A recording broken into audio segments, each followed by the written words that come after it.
बच्चों अब हम बात करेंगे हमारी अगली कॉलिगेटिव प्रॉपर्टी की। हम लोग दो कॉलिगेटिव प्रॉपर्टी पढ़ चुके हैं, दो कॉलिगेटिव प्रॉपर्टीज रह गई हैं। तो जो तीसरी कॉलिगेटिव प्रॉपर्टी है उसका नाम है elevation in boiling point, which is also known as ebullioscopy. Elevation of boiling point which is also known as what, it is known as ebullioscopy. अब एलिवेशन इन बॉइलिंग पॉइंट को पढ़ने से पहले मुझे यह पता होना चाहिए कि बॉइलिंग पॉइंट होता क्या है। क्या पता होना चाहिए कि बॉइलिंग पॉइंट होता क्या है। तो क्या होता है बच्चों बॉइलिंग पॉइंट? बॉइलिंग पॉइंट वो टेम्परेचर होता है किसी भी लिक्विड का, बॉइलिंग पॉइंट उस लिक्विड का वो टेम्परेचर होता है जिस टेम्परेचर पर उस लिक्विड का वेपर प्रेशर एटमॉस्फेरिक प्रेशर के बराबर हो जाए। वो टेम्परेचर जिस टेम्परेचर पर लिक्विड का वेपर प्रेशर एटमॉस्फेरिक प्रेशर यानी कि 1 atm के बराबर हो जाए, उस टेम्परेचर को हम लिक्विड का बॉइलिंग पॉइंट कहते हैं।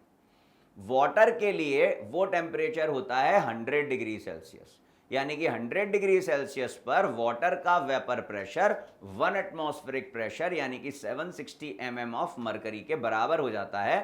That is why 100 degree Celsius is the boiling point of water. अब जब भी मैं बॉइलिंग पॉइंट को कंपेयर करता हूं, मैं कहता हूं इसका बॉइलिंग पॉइंट कम है या इसका बॉइलिंग पॉइंट ज्यादा है, तो दिस कंपैरिजन जो हम करते हैं वो किसके रेस्पेक्ट में करते हैं? This comparison is done with respect to the boiling point of water. मतलब अगर किसी का बॉइलिंग पॉइंट 100 से ज्यादा है तो मैं कहूंगा इसका बॉइलिंग पॉइंट ज्यादा है। किसी का बॉइलिंग पॉइंट 100 से कम है तो मैं कहूंगा इसका बॉइलिंग पॉइंट कम है। जैसे अल्कोहल का बॉइलिंग पॉइंट होता है 78.4 डिग्री सेल्सियस, इसलिए हम बोलते हैं कि अल्कोहल का बॉइलिंग पॉइंट कम है। किससे कम है? वाटर से कम है। क्योंकि कम और ज्यादा ये रिलेटिव टर्म होते हैं बेटा, these are not the absolute term. कम है तो किसी के रेस्पेक्ट में कम है, ज्यादा है तो किसी के रेस्पेक्ट में ज्यादा है। तो अगर मैंने कहा कि अल्कोहल का, पेट्रोल का, केरोसिन का बॉइलिंग पॉइंट कम है, तो किसके रेस्पेक्ट में कम है? आंसर आएगा वाटर के बॉइलिंग पॉइंट के रेस्पेक्ट में कम। अगर मैं कहूंगा कि किसी सॉल्यूशन का बॉइलिंग पॉइंट ज्यादा है, जैसे सॉल्ट सॉल्यूशन का बॉइलिंग पॉइंट ज्यादा है, शुगर सॉल्यूशन का बॉइलिंग पॉइंट ज्यादा है, यूरिया सॉल्यूशन का बॉइलिंग पॉइंट ज्यादा है, तो किससे ज्यादा है? वाटर से ज्यादा है, मतलब 100 डिग्री सेल्सियस से ज्यादा है। तो मैंने आपको बताया कि बॉइलिंग पॉइंट क्या है। सर वो टेम्परेचर है जिस टेम्परेचर पर किसी लिक्विड का वेपर प्रेशर एटमॉस्फेरिक प्रेशर के बराबर हो जाता है। बॉइलिंग पॉइंट कम या ज्यादा किसके रेस्पेक्ट में देखते हैं? सर वाटर के रेस्पेक्ट में देखते हैं। किसके रेस्पेक्ट में देखते हैं? वाटर के रेस्पेक्ट में देखते हैं। चलिए, boiling point of a liquid may be defined as the temperature at which the vapor pressure becomes equal to the atmospheric pressure, that is 760 mm of mercury or 1 atmospheric pressure. Since the addition of non-volatile solute lowers the vapor pressure of solution, तो solution always has lower vapor pressure than the solvent। वो concept जो हमने vapour pressure के दौरान पढ़ा था कि जब भी हम किसी नॉन वोलेटाइल सॉल्यूट को सॉल्वेंट में मिलाते हैं तो फॉर्म्ड सॉल्यूशन का वेपर प्रेशर हमेशा सॉल्वेंट के वेपर प्रेशर से कम होता है। तो सॉल्यूशन का वेपर प्रेशर क्या हो गया? कम। और मुझे वेपर प्रेशर को एटमॉस्फेरिक प्रेशर के बराबर करना है, तो वेपर प्रेशर को मुझे बढ़ाना पड़ेगा। वेपर प्रेशर को बढ़ाने के लिए क्या करना पड़ेगा? सर वेपर प्रेशर को बढ़ाने के लिए टेम्परेचर बढ़ाना पड़ेगा। मैं कहूंगा क्यों? तो आप बोलोगे सर आपने ही तो कहा था कि वेपर प्रेशर टेम्परेचर के डायरेक्टली प्रोपोर्शनल होता है। मतलब अगर मैं वेपर प्रेशर बढ़ाना चाहता हूं तो मुझे क्या बढ़ाना चाहिए? मुझे टेम्परेचर बढ़ाना चाहिए। तो टेम्परेचर में यही इंक्रीमेंट, टेम्परेचर में यही वृद्धि, increase in temperature in this scene is known as elevation in boiling point, is known as what? Elevation in boiling point. Hence it must be heated to a higher temperature to make its vapor pressure equal to the atmospheric pressure, with the result the solution boils at a higher temperature than the pure solvent। आई बात समझ में? अगर मैंने क्या किया, मेरे पास था water, समझना था, है ना। अब वाटर का जो बॉइलिंग पॉइंट है वो है 100 डिग्री सेल्सियस। हाँ साहब ठीक है। अब मैंने उस पानी में मिला दिया नमक, तो जो सॉल्यूशन बना वो बना सलाइन सॉल्यूशन। अब उस सलाइन सॉल्यूशन का वेपर प्रेशर हो गया है कम। हाँ हो गया है, क्योंकि नॉन वोलेटाइल सॉल्यूट मिलाते हैं तो वेपर प्रेशर कम हो जाता है। तो अब उस वेपर प्रेशर को एटमॉस्फेरिक प्रेशर के बराबर करना है। तो उस वेपर प्रेशर को एटमॉस्फेरिक प्रेशर के बराबर करने के लिए वेपर प्रेशर को बढ़ाना है। और वेपर प्रेशर को बढ़ाने के लिए टेम्परेचर को बढ़ाना है, मतलब मुझे उसे गर्म करना पड़ेगा। तो टेम्परेचर बढ़ेगा मतलब 100 डिग्री सेल्सियस से ज़्यादा टेम्परेचर पर वो सब्सटेंस, वो सॉल्यूशन बॉयल होगा। इसी को हम कहते हैं बॉइलिंग पॉइंट का एलिवेशन, यानी कि elevation in boiling point. Thus, seawater boils at a higher temperature than the distilled water. If TB is the boiling point of the solvent, T is the boiling point of the solution, then the difference in boiling point delta T or delta TB is known as the elevation in boiling point. यानी कि delta TB is TB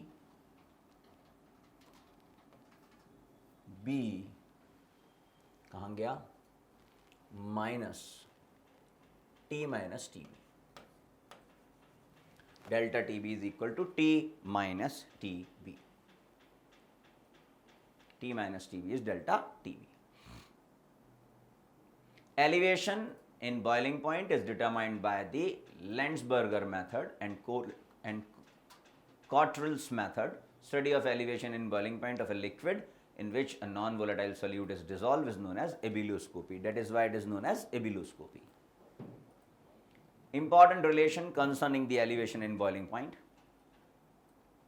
समझना बेटा, elevation in boiling point ultimately relative lowering in vapor pressure की directly proportional है ना, तो it is directly proportional to the lowering in vapor pressure. अब ये फॉर्मूला होता है delta TB is equal to KBM, लेकिन मैंने आपको बताया ये फॉर्मूला किसके लिए होगा, नॉन इलेक्ट्रोलाइट्स के लिए। किसके लिए,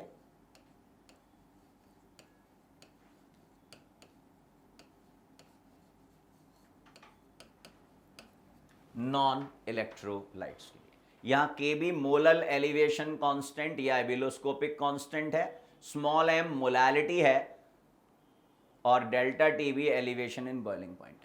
अगर इलेक्ट्रोलाइट होगा तो क्या करूं, सर ने बताया था delta TB is equal to KBM और I। इसी फॉर्मूले को मैं एक्सपांड कर सकता हूं इसमें मोलालिटी के फॉर्मूले को लिखकर, जो होता है W of solute upon molecular mass of solute into weight of solvent. अगर वो वेट ऑफ सॉल्वेंट ग्राम्स में है तो into 1000 into I. This will be the formula to calculate the elevation in boiling point. अब मैंने आपको बताया था कि जितनी भी कॉलिगेटिव प्रॉपर्टीज हम पढ़ रहे हैं वो कॉलिगेटिव प्रॉपर्टी हम सॉल्यूट का मॉलिक्यूलर मास कैलकुलेट करने के लिए पढ़ रहे हैं। किसके लिए पढ़ रहे हैं, सॉल्यूट का मॉलिक्यूलर मास कैलकुलेट करने के लिए पढ़ रहे हैं। तो आपसे यहां वो क्या कर सकता है, डेल्टा टीबी दे देगा, केबी कांस्टेंट है उसकी वैल्यू हमेशा देगा, वेट ऑफ सॉल्यूट देगा, आपसे पूछेगा बताइए सॉल्यूट का मॉलिक्यूलर मास क्या है, तब आपको ये फॉर्मूला ही अप्लाई करना पड़ेगा। वाटर के लिए केबी का वैल्यू फिक्स है, याद रखेंगे तो बहुत अच्छा होगा, डिग्री मोल इनवर्स किलोग्राम। बाकी अगर वाटर से डिफरेंट कोई सॉल्वेंट आपको दे रखा है तो उसकी वैल्यू आपको डेफिनेटली क्वेश्चन में दी जाएगी, उसकी वैल्यू आपको डेफिनेटली क्वेश्चन में दी जाएगी। देखिए ये फॉर्मूला उन्होंने यहां पर लिख दिया।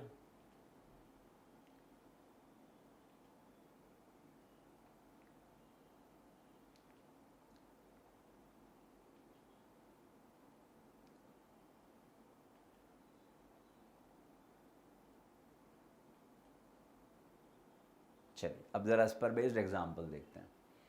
A solution containing 3.3 gram of a substance in 125 gram of benzene. Benzene का बॉइलिंग पॉइंट दे रखा है 80, बॉइल्स एट 80.66, यानी कि सॉल्यूशन का बॉइलिंग पॉइंट दे रखा है। केबी की वैल्यू बेंजीन के लिए दे रखी है और देखिए मॉलिक्यूलर वेट पूछा है। चलिए मुझे तो इतना पता है कि वेट ऑफ सॉल्यूट मेरे पास है, कितना है 3.3 ग्राम। वेट ऑफ सॉल्वेंट मेरे पास है कितना है 125 ग्राम। Molecular weight of solute we have to find out. K B मुझे दे रखा है कितना 3.28। टी मेरे पास है कितना 80 degree Celsius, sorry 80.66 degree Celsius. T not मेरे पास है कितना 80 डिग्री सेल्सियस। तो डेल्टा टी बी मेरे पास कितना आ गया 0.66। अब बस बेटा चूंकि सब्सटेंस के बारे में मुझे नहीं बताया गया है कि सब्सटेंस क्या है, तो मैंने आपको बताया है always considered that substance as a non electrolyte. उस सब्सटेंस को क्या मानना है, नॉन इलेक्ट्रोलाइट मानना है। हो गया जी। Delta T B is equal to K B W of solute into 1000 m of solute which we have to find out into W of solvent. So delta TB is 0.66, KB is 0.52, weight of solute is given, that is 3.3 into 1000. Mass, molecular mass of solute we have to find out, weight of solute is 125. देखिए फॉर्मूले में value put की और answer हमारे पास आ गया।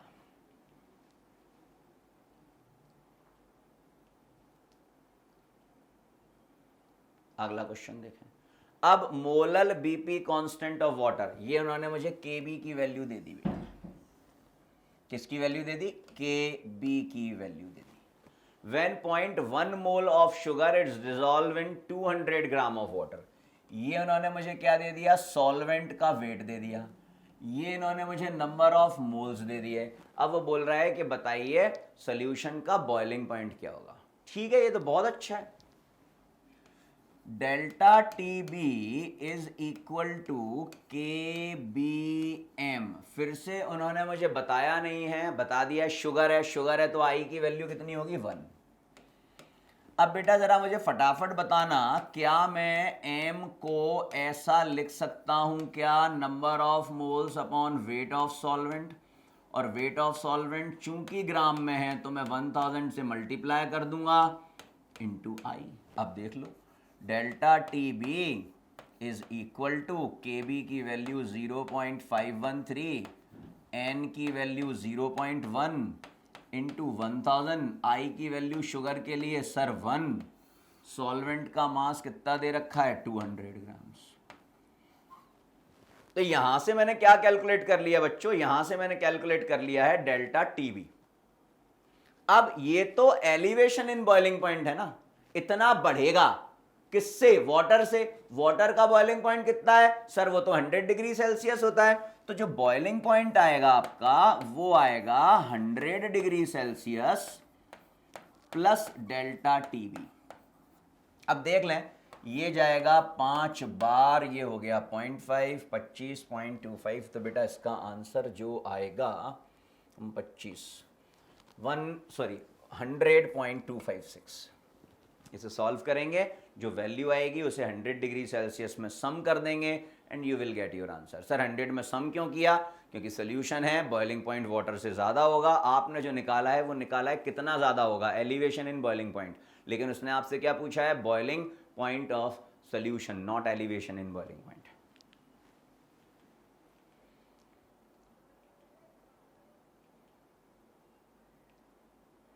चलिए फिर से आप उसको लिख सकते हैं।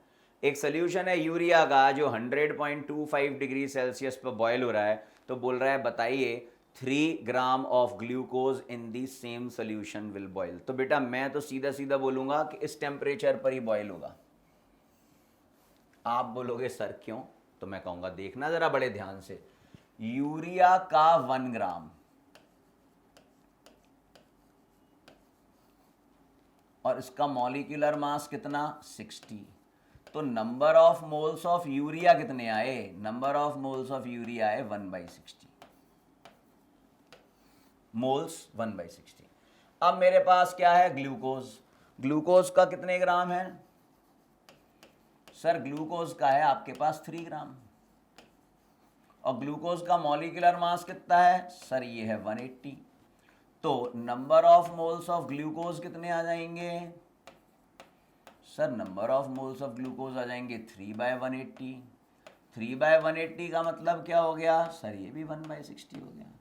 तो वॉल्यूम सेम है, नंबर ऑफ मोल्स सेम है, नॉन इलेक्ट्रोलाइट है, तो हमने कंडीशन पढ़ी थी कॉलिगेटिव प्रॉपर्टी सेम होती हैं। अगर मेरे पास सेम कॉन्सेंट्रेशन के दो डिफरेंट नॉन इलेक्ट्रोलाइट्स हैं, then their value of colligative properties are same. तो जो 1 ग्राम यूरिया का बॉइलिंग पॉइंट होगा, वही boiling point 3 gram of glucose का होगा। चलिए, अब हम आ गए हमारी लास्ट कॉलिगेटिव प्रॉपर्टी पर, और हमारी लास्ट कॉलिगेटिव प्रॉपर्टी है depression in freezing point. Depression in freezing point which is known as cryoscopy. तो अब फ्रीजिंग पॉइंट क्या होता है सर, तो फ्रीजिंग पॉइंट किसी भी लिक्विड का वो टेम्परेचर है जिस पर उसका सॉलिड स्टेट इक्विलिब्रियम में हो लिक्विड के साथ। मतलब वो टेम्परेचर किसी लिक्विड का जिस टेम्परेचर पर लिक्विड और सॉलिड क्या हो, इक्विलिब्रियम में हो। या मैं बोल दूं, वो टेम्परेचर जिस टेम्परेचर पर लिक्विड और सॉलिड स्टेट का वेपर प्रेशर क्या हो, सेम हो। या वो टेम्परेचर जिस टेम्परेचर पर पहला क्रिस्टल सेपरेट आउट हो आफ्टर फ्रीजिंग। आफ्टर फ्रीजिंग पहला क्रिस्टल क्या हो, सेपरेट आउट हो, that is known as what, that is known as freezing point. अब ये ऑब्जर्व किया गया कि freezing point of a solution is always less than the freezing point of the pure solvent. कोई solution है, उस solution का जो फ्रीजिंग पॉइंट होता है वो प्योर सॉल्वेंट यानी कि वाटर के फ्रीजिंग पॉइंट से कम होता है। तो डिप्रेशन इन फ्रीजिंग पॉइंट, जब भी आप किसी सॉल्यूशन का फ्रीजिंग पॉइंट निकालोगे, it is always less then 0 degree Celsius. हमेशा 0 डिग्री सेल्सियस से क्या होगा, कम होगा, मतलब हमेशा नेगेटिव में आएगा। Thus, the freezing point of sea water is lower than that of pure water. The depression in freezing point is represented as delta TF, और डेल्टा TF को हम कैसे निकालते हैं, freezing point of solvent minus freezing point of solution. मतलब delta TF is equal to freezing point of solvent minus freezing point of solution. NaCl or CaCl2 are used to clear snow on the roads. They depress the freezing point of water and thus reduce the temperature of the formation of ice. इससे क्या होगा, ice जो है वो जल्दी नहीं जमेगी। Depression in freezing point is determined by Beckmann's method and Rest-Camphor method. Study of depression in freezing point of liquid with a non-volatile solute is dissolved in it is known as cryoscopy. Important relation, वही जैसे delta T B P not minus P के directly proportional था, वैसे ही delta T F भी P not minus P यानी कि lowering in vapour pressure के डायरेक्टली प्रोपोर्शनल है। फिर से वही formula, delta T F is equal to K F into M, but apply this formula for non electrolytes only.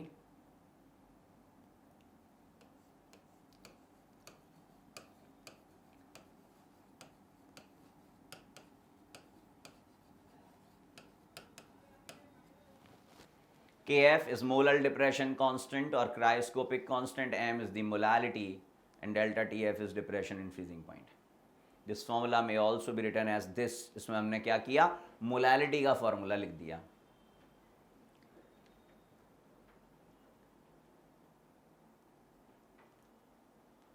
केवल वही फॉर्मूला।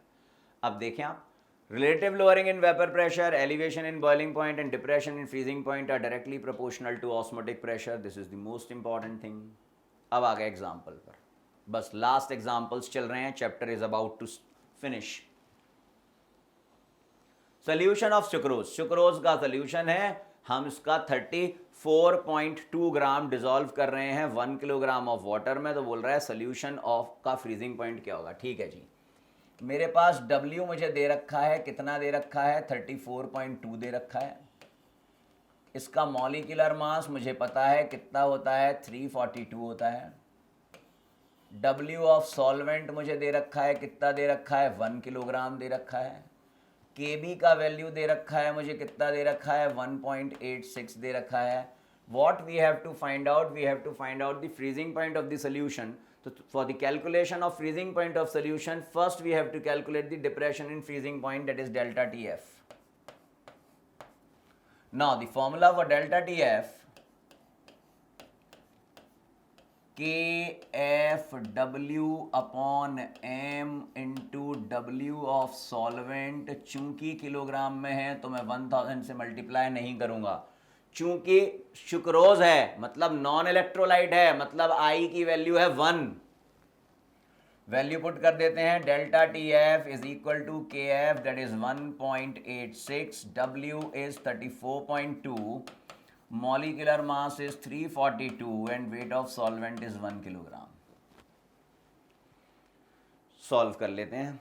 सॉल्व करने पर मेरे पास ये जो वैल्यू आई वो आई 0.186। तो this 0.186 is the depression in freezing point.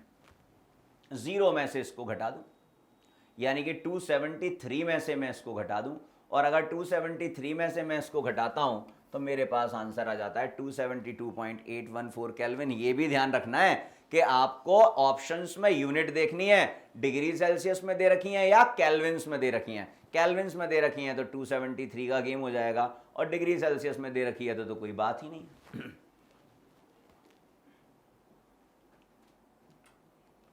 Last example,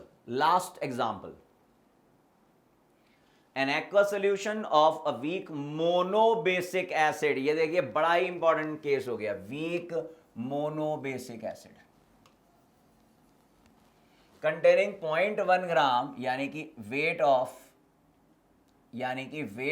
acid मुझे दे रखा है, वेट ऑफ सॉल्वेंट मुझे दे रखा है, फ्रीजेज एट 272.817 केल्विन, यानी कि ये मुझे इसका फ्रीजिंग पॉइंट दे रखा है। If the value of KF की वैल्यू मुझे दे रखी है, और मुझे एसिड का मॉलिक्यूलर मास निकालना है। कुछ भी नहीं करना, सबसे पहले तो ये देखो कि वीक मोनोबेसिक एसिड मैंने मान लिया HA, तो HA कैसे डिसोसिएट होगा, HA डिसोसिएट होगा H प्लस आयन और A माइनस आयन में। कैसे होगा, H प्लस आयन और A माइनस आयन में डिसोसिएट होगा, ऐसे मैंने रख दिया। इसका वेट दे रखा है मुझे, तो W ऑफ एसिड मेरे पास है, कितना है, 0.1 ग्राम। मॉलिक्यूलर वेट ऑफ एसिड मुझे निकालना है, that is question mark. Wait of solvent मुझे दे रखा है 21.7 ग्राम। KF की वैल्यू मुझे दे रखी है 1.86।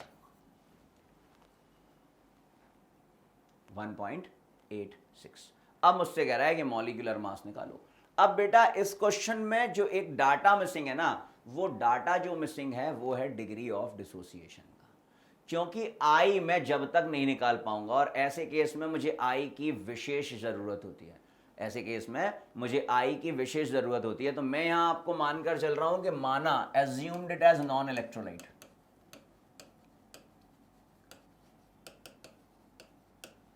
इससे अभी नॉन इलेक्ट्रोलाइट मान लीजिए, लेकिन मैंने बोला है जब तक डिग्री ऑफ डिसोसिएशन नहीं दिया होगा मुझे इसे नॉन इलेक्ट्रोलाइट ही कंसीडर करना है, अदरवाइज मैं इसे सॉल्व नहीं कर पाऊंगा बेटा। तो डाटा यहाँ मिसिंग है, लेकिन मैंने आपको बताया क्या करना है कि ये HA जो है वो HA डिसोसिएट होगा H प्लस आयन और A माइनस आयन में। तो यहाँ से बेटा मेरे पास जो M की वैल्यू आ जाएगी वो आ जाएगी 2। अब मुझे अल्फा नहीं दिया हुआ है तो मैंने मान लिया alpha is equal to x, तो मेरे पास I की वैल्यू आ गई 1 plus x into m minus 1, यानी कि 1, दैट इज 1 प्लस एक्स। तो अगर डिग्री ऑफ डिसोसिएशन होगा तो मैं फटाफट यहाँ से I की वैल्यू लिख लूँगा। अब वही delta TF is equal to KF W of acid upon molecular mass of acid into weight of solvent. Weight of solvent मुझे ग्राम्स में दे रखा है तो मैं 1000 से मल्टीप्लाई करूँगा और I की वैल्यू ज़रूर लिखूँगा। और I की वैल्यू मैंने आपको बताया है कि कैसे कैलकुलेट करनी है ना। तो इस क्वेश्चन में अगर डिग्री ऑफ डिसोसिएशन मुझे दिया होता तो मैं आसानी से वो वैल्यू कैलकुलेट कर लेता था, दैट इज मिसिंग। तो कैसे करना है वो तरीका मैंने आपको यहाँ पर बता दिया। So that is all for today and liquid solution is completed. Thank you so much.